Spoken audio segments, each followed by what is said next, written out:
Hello, I'm Mark Anderson, Roving Editor for American Free Press. This just in. Texas Governor Rick Perry is being criticized by Texans Uniting for Reform and Freedom, an anti-NAFTA highway group based in Texas. And even the Washington Post is bringing out similar observations and reports that Governor Rick Perry, who's now running for U.S. President, a leading light on the GOP field, we're told, is tapping into state gas tax funds to pay for his sizable security detail. Now, the turf group, beyond what the Washington Post is reporting, added the following. So as Rick Perry gallivants around the country running for president, he's spending our scarce gas taxes to pay for his security detail. Gas taxes he claims have run out and can no longer keep up with paying for roads.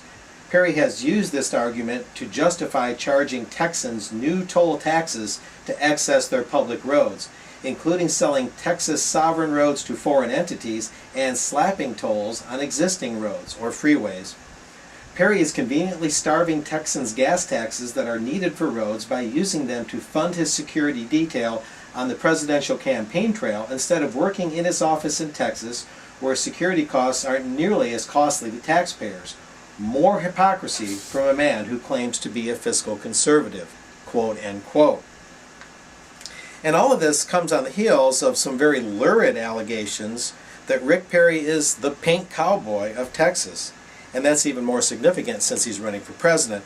According to a Texas Tea Partier, Rob Morrow, who Pat Shannon of AFP recently interviewed, he claims that he trolled through the Texas underworld in Austin and other cities, uncovering evidence from prostitutes and others that Governor Perry allegedly arranges trysts with young women, perhaps in their mid-20s, and perhaps trysts with young men, as the allegations go, hence the name the Pink Cowboy.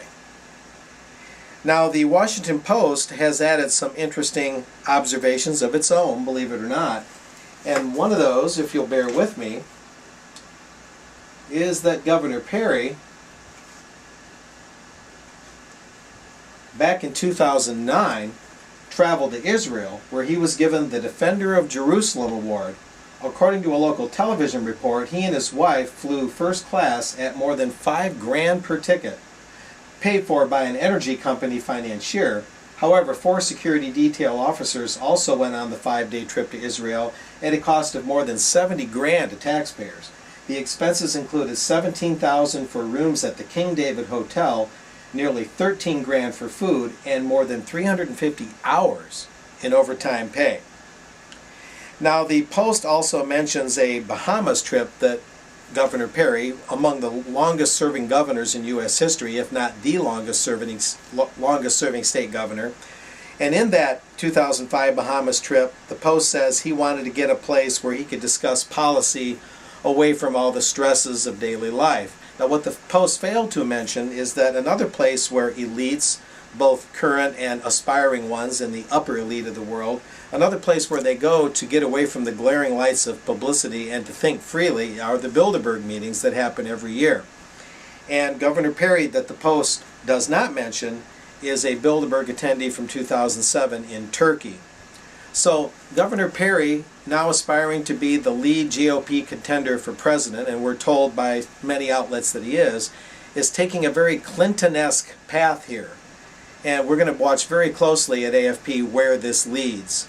So this just in, a very important report on this troubling set of news on Governor Perry, who is being challenged by another Texan, Representative Ron Paul, a longtime congressman from Texas, among others in the GOP field. Some very interesting things to keep an eye on. We'll see you next time here on AmericanFreePress.net. I'm Mark Anderson.